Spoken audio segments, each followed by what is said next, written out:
Welcome. If you're a woman who has a sense that there's more out there for you, you're in the right place. I'm Whitney Baker, host of the Electric Ideas podcast. Somewhere along the line of work and kids, life carried on, but I lost track of my truth. I'm on a reflective journey, and that's what this podcast is all about. Each week, I interview a woman who is lighting her own path and offering others hope. Before our conversation ends, we'll share a reflective question for you to explore.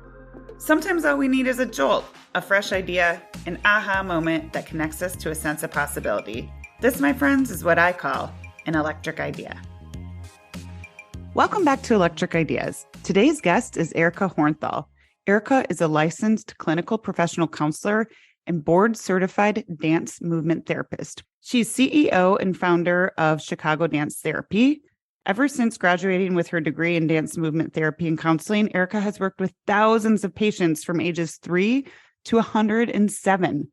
Known as the therapist who moves you, Erica has truly changed the way people see movement with regard to mental health, moving people toward unlimited potential, greater awareness, and purpose by tapping into their innate body wisdom. In addition to her passion for working with cognitive and movement disorders, neurologic conditions, anxiety, depression, and trauma, Erica is just an advocate in general for dance movement therapy. She created the Dance Therapy Advocate Summit in 2020 in order to spread awareness and inspire and connect individuals and practitioners from all over the world. She's also an author. Her book, which I will be referencing today, is called Body Aware: Rediscover Your Mind-Body Connection, Stop Feeling Stuck, and Improve Your Mental Health with Simple Movement Practices. This was so fun to learn about because this is totally new to me. Let's get into it. Erica, welcome to the show. Thanks for having me. My absolute pleasure. So there's not a lot of mainstream awareness about what dance therapy is. And as I was reading your book, I feel like it feels definitely connected from a mind-body space to lots of things I've practiced or read about, yet it's totally distinct. So can you start by telling us what your definition of dance movement therapy is, and maybe as it's helpful, what it's not, just because sometimes I think those distinctions can give us clarity? Yeah, I totally agree. I oftentimes will start with what it's not or the misconceptions as a way to define what it truly is. Traditionally, it's been defined as a form of psychotherapy that focuses on movement to integrate different facets of the individual, like cognition, spirituality, physicality, emotions, the social parts of our lives, really to integrate mind, body, and spirit on a whole. But that's a little elusive. And I find that my own clientele have difficulty understanding that, quote, basic definition. So how I have really begun and I guess continued to define it for people is bringing on board all of our communication, a bulk of our communication, which mostly is nonverbal. So in dance movement therapy, we're looking at the nonverbal communication and expression that contributes to our mental health. So we're looking at things like movement, body awareness. It can be postures, gestures, any nonverbal expression, most of which ends up being sub or even unconscious movement, and using that in the therapeutic relationship. So it's movement coming from the client or the individual, and the therapist resourcing and referencing their own felt sensations as a guide through the therapeutic process. So it's often a marriage between talk therapy and somatic therapy, but the body is in the driver's seat. And when we get to the point of, I don't have anything else to say, oftentimes that's where the work begins. I think it's fascinating. So just help me understand if somebody was just open-minded and wanted to stretch into trying something new in their healing journey, and they came to you, what would be, because I want to make it clear this isn't for dancers only. So what would somebody... None of my clients are dancers, actually. So yeah, right. I think it's just interesting because it's tricky with what it's called. I just want people to be aware. Right. So give me an idea of where you'd start. What's an idea of what someone might experience and physically, or what you would do? I'm realizing that I didn't didn't follow up with the what it's not. So I'll add that, and then I'll go into answering your question. So just to clarify, it's not physical therapy. It's not just for dancers. So what it often looks like, or why people will come to me to begin with, is they've reached a plateau in talk therapy. Or I've had people say, I'm missing something. I feel like I could go deeper, but words aren't getting me there. And while our talk therapists or clinicians have the best of intentions, if they don't have the resources to find that deeper access point, it's never going to be an option in the therapeutic setting. So it can look a lot of different ways. Sometimes it's just recognizing what resistance there is to going into the body. I was talking to someone just yesterday saying, we can't see what is inside our bodies. And so that can feel really scary because we don't know where to go. We can't really track where it exists or always what we feel like we can with visual cues. I see something, I hear something. So oftentimes with clients that are hesitant or resistant to go into the body, but know that that's where the work needs to go, we start with the external. We start with the sensations, the sometimes like proprioception, where we feel our body in space. Can we find comfort in our body? How do we bring more comfort to the body in any given moment? It might start with a little bit more of a gesture, a posture, a shift. Movement at its very core is a change in position or posture, or even perspective. So I know it throws people for a loop when we use the word dance, but dance movement therapy is under the umbrella of creative arts therapies. There's music, art, drama, psychodrama, poetry, dance. And so that's where that word dance comes from. It's really using the expressive art form of dance, which in its most general form is our first form of communication. We all quote dance before we speak, right? Whether it's this dance of life, it's a dance inside the womb, it's a dance of relationship. We have to redefine dance. We kind of have to get out of that pigeonhole of dancing with the stars, so you think you can dance, getting up on a stage and performing. We're really looking at it as a very basic, primitive form of expression. And we all have that possibility and that potential. It's reconnecting to it. It's looking at that basic mind-body connection and using that to support our mental health, which makes sense when it's explained, but it's so foreign to a lot of us that it feels very out there. Like, ooh, I don't know if that's for me. Thanks. Mm-hmm. I want to actually share one of my favorite excerpts from your beautiful book at the top of the show too, because kind of in tune with what you just said, I think it'll really help listeners sink into what you're all about. You say, our bodies are not simply instruments of physical strength, endurance, or aesthetics. Our bodies hold infinite wisdom and when resourced can provide new perspective and understanding. So tell us about relearning this connection with our body and also why you think in our today's modern society, why so many of us have lost it. I mean, my first instinct is to say because most of what we encounter with body is visual, right? In this day and age, most of our communication, right? What we see, how we receive information, even how we share information is visual. I mean, I kind of laugh, but even looking at social media, Instagram used to originally be kind of like a photo, right? Or even a picture of words. And even that has become video after video after video. So I think in this world, we're so focused on what the body looks like. There are even somatic channels, right? Where people are showing you what the somatic practice looks like. So this idea of exploring our own internal landscape, how it feels to be in my body, what it feels like to do something, how it feels in my body when I have a reaction or a response to something. That's the wisdom that I'm speaking about. I know that resonates a little differently for everybody.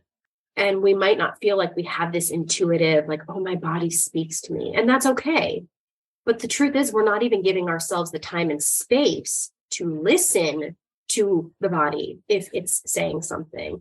And as an example, it can be something as simple as a push or a pull in response to when someone says something that I'm not on board with. So like what comes to mind, something that's people talk about a lot lately seems to be whether or not to force your kids to like hug a family member. So as an example, if we say, oh, Johnny, go hug grandma, there's usually a yes or a no, or there's a sign in the body. Either the body is kind of in this like, okay, I will go do it, right? And we go through the action, or you will notice a small hesitation. And then it's usually followed by the, no, I don't want to, or it's nonverbal and there's some tantrum, right? Mm-hmm. So it's these small cues that our body gives us that says, I have a boundary. Am I going to step over it? Am I going to honor it? I feel a certain way about this, or I'm not sure how I feel, but I'm not going to let my mind make all of the decisions, right? I'm going to pause long enough that I can say or notice, something's bubbling under the surface. And so it's not always a pain. It's not as concrete as, ooh, this hurts. So many of us have spent so much time not listening to our body that we don't even recognize these cues. We don't know when we're feeling pushed or pulled in a certain direction. We're used to people pleasing or being gaslit or bulldozed. It feels elusive. It feels really challenging. And so my point in the book was really to like go back to the basics and just get people in touch with how they're currently moving, noticing what the landscape of their body is before we even dive into emotions and how those are embodied and how we can work through those, because that can be very, very overwhelming, especially if we're not used to feeling our way through something. That definitely sat with me when I read the book, because it's like when you hear something or someone invites you to do something and you don't know if it's a yes or no, I think if you can tune in, your body will give you that subtle clue. Like even me, I've noticed if I like lean forward or you sometimes lean back, just as a cue of like my body knowing before my mental part of my body catches up sometimes. Yeah. And I think we're so in touch with our minds at a detriment, right? But like our society really values intellect and thought. I mean, look, we have thought leaders now. It's like, I'm not poo-pooing that. Like I value a lot of thoughts and mind, and I'm in my mind more than I should be. But I think we're so focused on that's what guides us. And then we feel like, well, that came first because I was aware of the thought first, and then I go to my body. And it's kind of a paradigm shift for a lot of people to think the other way, even though there is so much truth and scientific proof and evidence that suggests that what we think is experienced in our body way before the thought is conscious. We're just not tuned into it. Yes. Okay. So, back to that, like just kind of making the time and space to listen to our body. I like this phrase that you've adopted that's kind of like speak your body as an alternative to speak your mind. I think something that might be helpful, because you do have an interesting perspective on body language, which I'd love you to share, but I think it's an important distinction for people to understand body language and listening to our body's language. Yeah. Well, so the distinction I like to make was mostly for my own like ethical practice, because I've had people say, oh, what does this body language mean? I'm not a body language expert. I'd like to say I'm an expert on my own body, but even that's, give or take, right? But we're all our own experts in our own bodies, so while there are people out there that qualify certain movements, right? Pursed lips can mean I'm lying, or, crossed arms can mean I'm feeling defensive. There are general kind of generalizations, right, for certain emotions and how they're expressed, and that universally, socially, globally, they're accepted, right? Fear, sadness, disgust, anger. But when it comes to your body's language, that's how you express yourself. It's how you walk. It's how you gesture. It's how you communicate, or your lack of communication. And that's very individualized. My own passive aggressiveness may come off very different than someone else's. The way anger is experienced in my body is going to be different than the way someone else experiences anger. There may be a lot of overlap, I feel it in my hands. Oh, so do I. But that's I think the beauty and the interesting part of working with our bodies is that we get to learn this language. For a lot of us, it's like a foreign language. And it takes time to not just learn it, but then to become conversational in it. So, for me, very early on, it was connecting to my anxiety. Those were the feelings and the sensations that I felt the most in my body. And then kind of exploring like, well, what else do I feel in my body? How do I know when joy is present? How do I know when anger is present? So this idea of speaking your body is not just putting something on and letting your body move, but it's also just that time and space to recognize, like, what's my body carrying right now? What does it need to say? That could be silent. There could be sounds to it. There could be words to it. But unless we put the focus on it, it often will stay silenced. Oftentimes our mind speaks for the body when our body can really speak for itself. I love how you put that, because it made me just think about having more of an opening to how my body can be an ally for mental health and mental wellness. And I'm glad you brought up anxiety. You're honest about that. I think that anxiety is rampant. Non-clinical anxiety. So many women, I think there's a gazillion reasons, and that's for a different conversation. But can you give us an example of if a woman is experiencing anxiety, what's something positive she can do with her body to help get in touch with that and maybe alleviate it or get awareness of it? Well, I believe when we're connected to, or we find ways to connect to our emotions in our bodies, it gives us agency and, in a good way, control over the things that feel out of our control.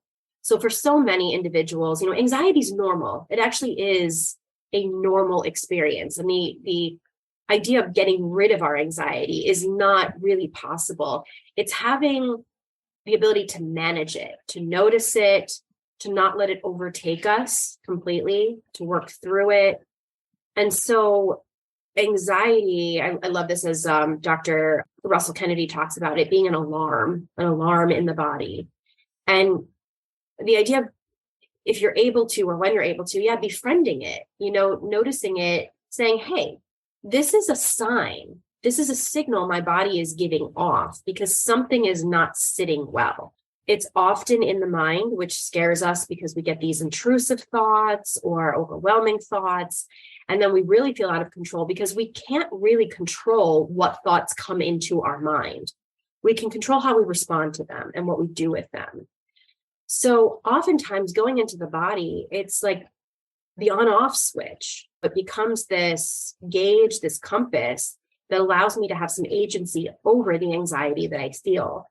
So if I ask someone, not what makes you anxious, where do you feel your anxiety? There's something to do with it, right? It has a rhythm, a pulse, a tempo. It has its own almost like living, breathing component. And when I interact with that, I can change it. So, as an example, like myself, my anxiety tends to be kind of like a beating. It's usually pretty fast paced. It's like having too much coffee. I feel it in my heart, my pulse. And so rather than ignoring it or dismissing it, I will meet it where it is. And I will try to move with that pace. So maybe it's a stomping of my foot, or it's putting my hand over my heart and like matching the rhythm of that beat. And through my body, I'm listening to it. I'm learning to be with it, but I can also slow down my movement to slow down that sense of overwhelm. And then my mind will follow in line. Hey, it's Whitney Baker with Electric Ideas. I wanted to pop into today's episode to make sure everyone knows about an exciting chance to work with me starting next week. So if you're a mom who's maybe past the toddler phase, coming up for a bit of air, and you feel like you lost your spark, maybe you've been wanting to reclaim a sense of self outside your motherhood and work roles, but you're just not quite sure where to start. I got you. My 6-week Season to Shift online program is perfect for moms who want to learn how to reconnect with their joy and purpose and feel inspired, like they have their own things going on. I think that's often the missing piece is we want to change, but we're not quite sure where to start. And we don't have that community or accountability to propel us forward. I have a limited amount of spots left in my mastermind because it starts next week and it's designed to be intentionally intimate. If you want in, visit myelectricideas.com/mastermind/ for more information and to sign up. You're also welcome to DM me with questions at any time on Instagram. You can find me at @WhitneyWoman. I know this is going to serve so many moms, and if it's speaking to you, I hope you claim your spot today. Okay, back to the show. It's fascinating to me. I love thinking about this because I know what came up for a lot of people is feeling kind of like more at home in your body anchors you to just feeling better about your life. And I just want to talk a little bit more because one thing that stood out for me from your book is that sometimes when people are stuck or maybe women feel like they've tried everything and they can't bridge a change. Tell me if I'm paraphrasing this right, but I feel like in your book, there was an argument that maybe trying to make a change through movement first could bring about change elsewhere. Tell me your thoughts there. Yeah, no, that's 100%. And I think sometimes it's kind of like, really, it can't be that simple, but it can. So again, going back to that definition of movement being a change in posture, position, or perspective, that suggests that any movement, whether it's blinking your eyes, breathing, following the rhythm of a song, tapping your foot, stretching your fingers, reaching your body out, these are physical movements that mean change is possible anytime, anywhere. It's been said, right? The only constant is change, right? So what we're talking about is feeling stuck in our minds. My mind is saying, oh, I don't want to do this. Oh, I don't know how to do this. Oh, I can't do this. I shouldn't do this, blah, blah, blah, right? It's these judgments and assumptions that are keeping our mind constricted. And if we can find ways to unrestrict, right, or move our bodies because of that mind-body connection, our minds will move with it. It's hard to do because it's a habit and it's ingrained and our mind might not want to move in those ways. But if we keep reinforcing it, it will happen. So whether it's expanding how you're currently moving, a shift in your posture, standing up and taking a stretch break, walking around the room, and then sitting back down to do whatever it is you're trying to do. Again, research shows over and over again that these small changes in movement actually impact our minds in the long run and can have really significant changes on our mindset, our mood, etc. Some people will challenge that, like, well, I tried a yoga class and it didn't work. First of all, it's not a one and done, and it's not any certain type of movement. And actually going to do a prescriptive movement may actually backfire. So again, it's looking at how you're currently moving, challenging the ways you are showing up in your body and looking at ways to expand that. It could be something as simple as breath, right? I'm noticing my breath is really restricted. And if there's some way that I can shift or move my body that accesses a little bit more breath, great, I've done my work. And now how can I expand my breath, right? Maybe it's taking a deeper breath. Maybe it's trying to breathe into my back or expanding my abdomen. Again, we need to take ourselves out of this exercise equation. We're not looking at what exercise I can add to be more in my body. Sometimes that has the adverse effect. We're looking at what are small shifts of movement I can make in my body, from my body, that allow me to be more present and that ultimately allow me to move through those places that are making me feel stagnant or stuck. I'm so glad you brought up the exercise piece too, because that is, again, not what this is all about. From a perspective of not necessarily people feeling stuck in general, but just for general whole body health, why do you think it's important to freely move our bodies in different ways? Not necessarily, you just said, not you have to do 5 reps of biceps or something like that, but just give us an idea of like why it's so good for us to move our bodies in different ways. Well, this is like a first draft thought. I was actually thinking about this earlier this morning, but I'm going to throw it out there and see if I can kind of make sense of it. How we connect to our own bodies is often a mirror for how our bodies were connected to in our early years. So if I've been told, move this way, don't move that way, restrict this, restrict that, going to a class that still tells me to do those things is not changing the way I relate to my body. When I move from me, for me, I'm listening to what I need. I'm meeting needs that maybe never got met to begin with. And that's also why it's uncomfortable, right? Because we don't have the trust there. It's hard to trust what I know or what I think I need because I've always been denied, or no one's ever put priority on my needs or what I think I need. No one's even indulged them or validated them. I'm like, oh, that's interesting. Tell me more, right? So exercise for physicality and cardiovascular health, heart health, brain health, like so important. But we don't want to do it at a detriment to our mental health.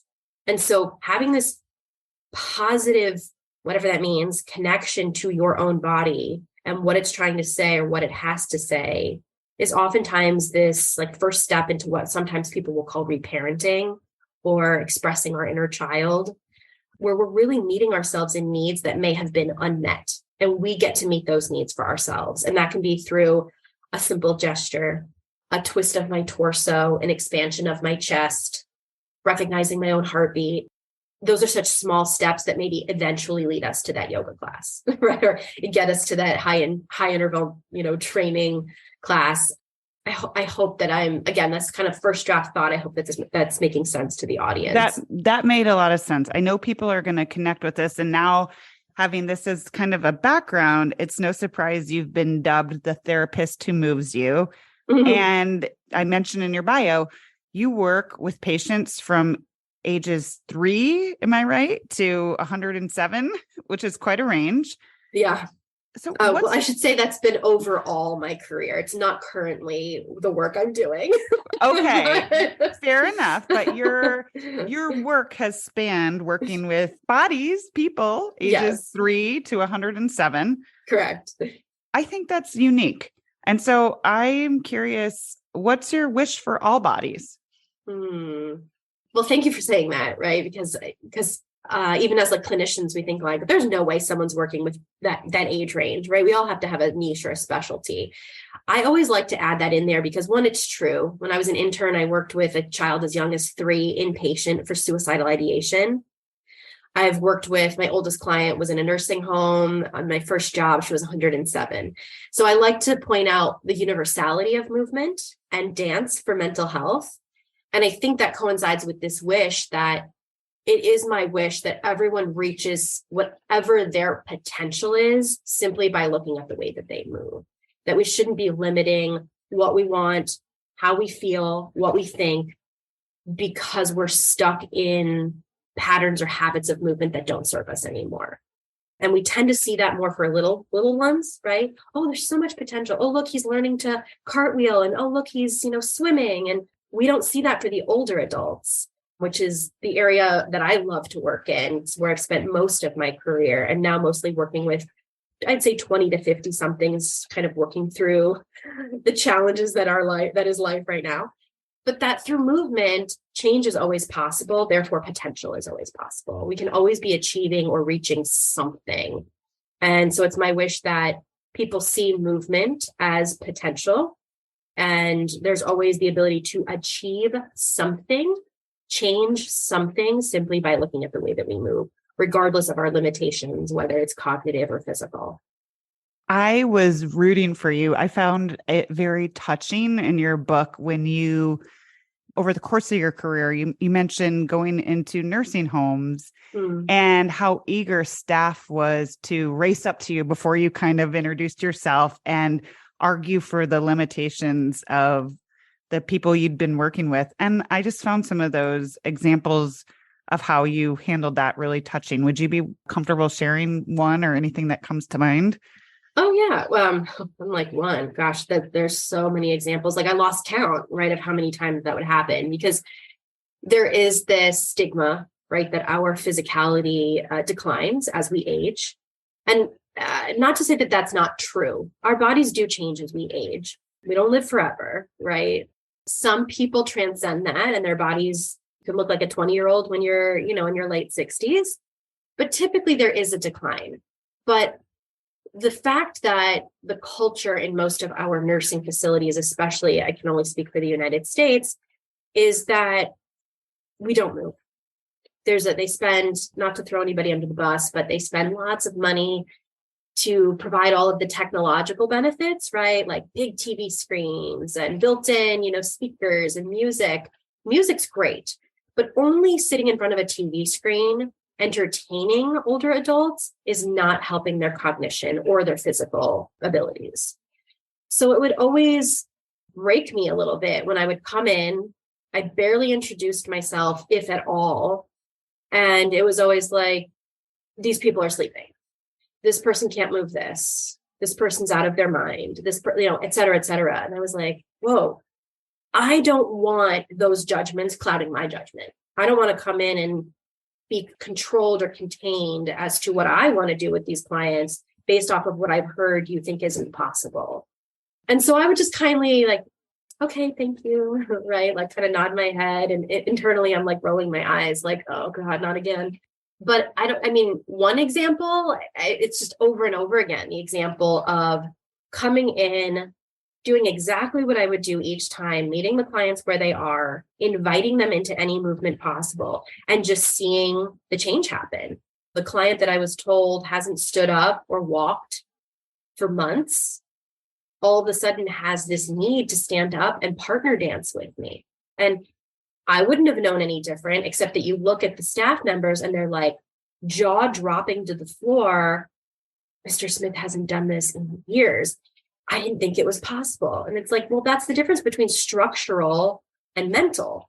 If he physically cannot stand up because he's too weak, right? Or he's paralyzed, that's different than limiting his mental, emotional ability to stand up and connect with someone. And I do want to say that we always do it in the safest way possible. I'm not going to pull someone up out of their chair knowing that they could fall and break something. Accidents do happen, but we want to be smart with the decisions that we're making, right?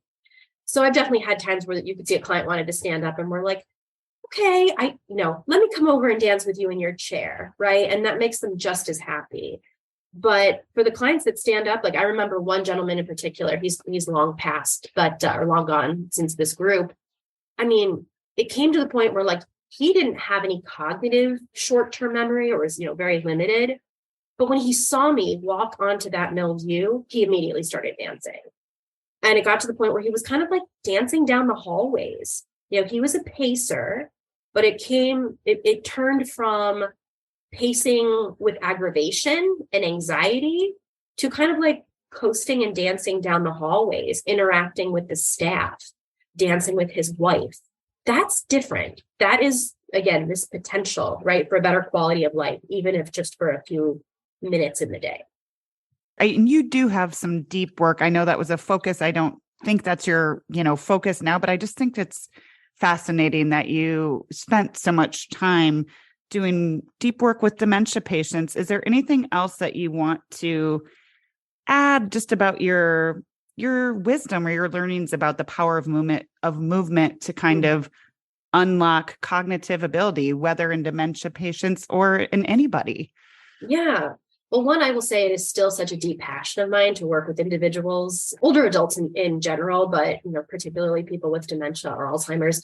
Unfortunately, it was COVID that really changed. Now for the better. In terms of like my practice, but a lot of the groups I was doing shut down. Virtual is really hard with individuals, obviously, that, well, one, didn't come from a generation of using technology the way we do now, but two, lack the focus or attention or the cognitive abilities to engage with technology. So it's still something I'm so passionate about. I love going to memory cafes and providing some movement for mental health with my older adults. But the key is that movement can be, right, the one missing piece that actually unlocks the potential to connect, to say what I need, to smile, to have a quality of life. And the arts in general, expressive arts, I think are a wonderful way to make that happen. I dedicated my book to the clients that taught me that just because you can't speak doesn't mean you don't have anything to say. And that oftentimes when we can't speak those words is when we have the most that needs to be said. So, if we're seeing someone as unreachable based off of our needs to communicate or our assumptions on what communication should look like, that's when it's time to bring in a specialist who can help access the communication that seems unavailable. I have a colleague by the name of Donna Newman-Bluestein, who I reference in my book. And I love when she says that what we see as behaviors are unmet expressive needs, whether it's in a 3-year-old or it's in that 107-year-old. We see them as behaviors from a psychology standpoint, from a mental health standpoint, and we medicate them. When in reality, a lot of those behaviors are unmet needs. And it's our job to kind of become the detectives and figure out how can I meet that need. And if it's not through verbal communication, then who can I bring in to help support and bridge that portal so that communication is possible, right? Whether it's a child on the autistic spectrum, an adult living with dementia, traumatic brain injury, right? Someone who's been nonverbal or mute their whole life. The language is such a small percentage of our communication. Why are we limiting ourselves from expressing? Absolutely. Okay. We're coming up against time. And I know one of the things that was fun was in your body aware book, you intersperse these little body aware breaks that people could try.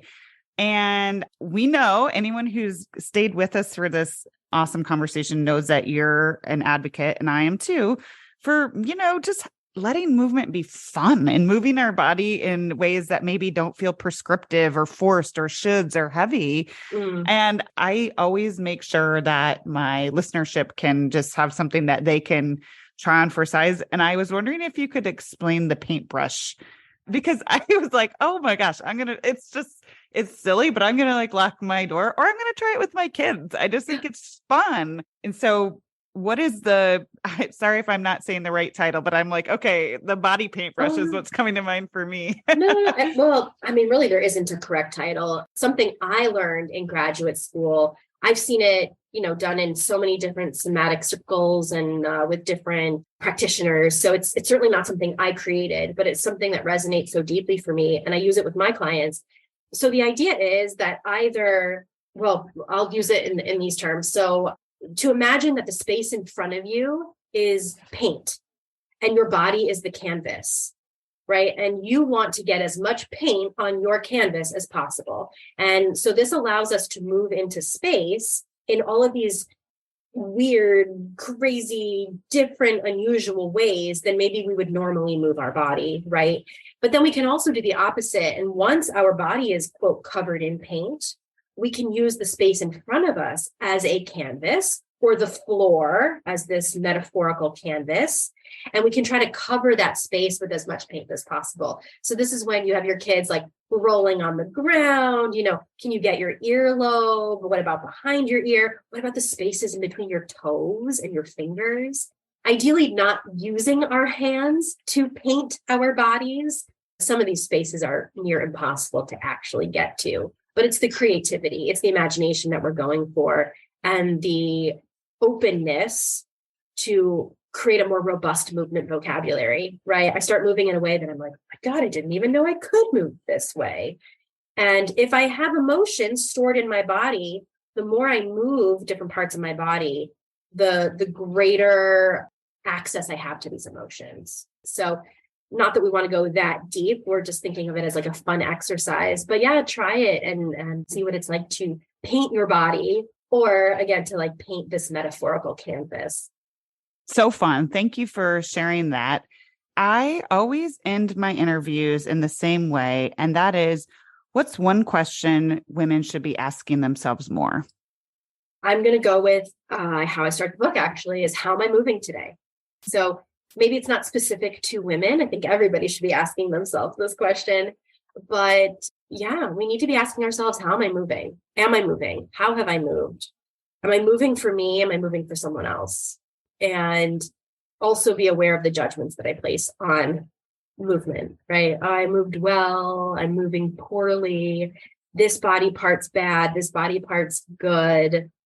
take inventory, notice how often and how you're engaging in movement, especially if you are feeling challenged or taxed emotionally.